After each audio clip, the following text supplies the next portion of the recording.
Hi friends, and welcome to my classroom.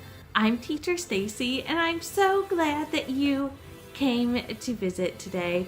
What I am going to be talking about today is something to do with VIP Kids, and it is about assessments. Now, for VIP Kid assessments, we do at lesson 6 and 12. So those two lessons are assessments. And we have to fill out a pretty, lots of questions about how they do on the assessment. And I know before teachers would fill the assessment out as they were going through class in like a separate window, but they changed things around and you cannot do that anymore.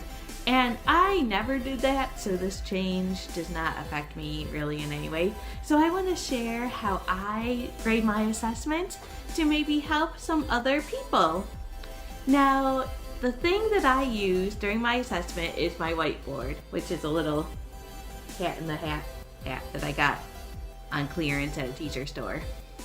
So what I do is I have this handy during the assessment, and I actually take some notes during the assessment, but in a super easy way. So on each slide that has something that the student needs to do, there is a number, and I did not realize that there was these numbers in the teacher directions until I had been doing assessments for a while.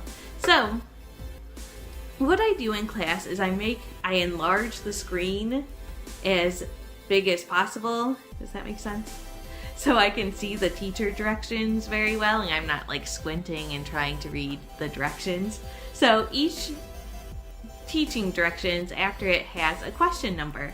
So what I do during assessments is if a student is having a hard time with a particular number, I actually go on my whiteboard, and let's say it's question number 6.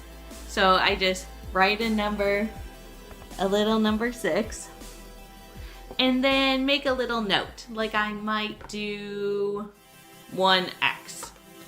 Like if they got one thing incorrect. Or I might write help. If I had to help them with the question, I would write help.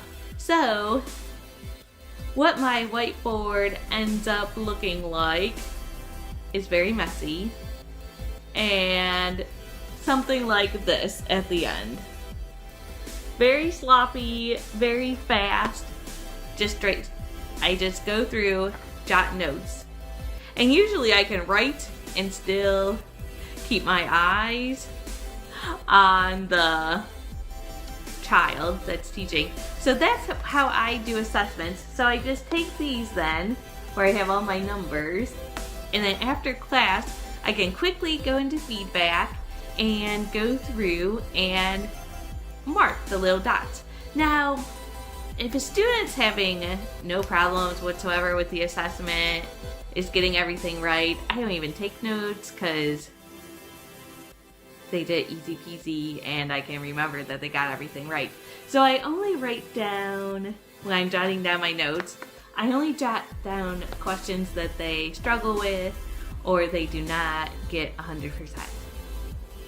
So after class, I go in, I fill in the dots of the assessments, and if I have time, I'll write some comments, but normally I don't have time in between classes, so I just do all the dots and then exit, and it saves it so I can go in after I'm done teaching and write the comments. And usually I can pretty much remember to write some things for comments, and I don't have a problem thinking of things to say for the comments. So that is how I score my assessments, and I hope you learned something from this, and I hope to see you again soon in my classroom.